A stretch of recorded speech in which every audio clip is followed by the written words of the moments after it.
mga unang araw, sang-ayon sa kasaysayan, sa Berbanyang kaharian ay may haring hinangaan. Pangalan ng haring ito ay mabunying Don Fernando.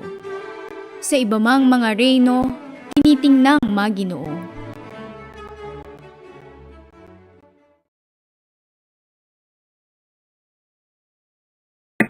Kabiyak ng puso niya ay si Doña Valeriana. Ganday walang pangalawa, sa bait ay uliran pa. Sila ay may 3 anak, 3 bunga ng pagliyag. Pinatan at magigilas, sa reyno ay siyang lakas. Si Don Pedro ang panganay, may tindig na pagkainam.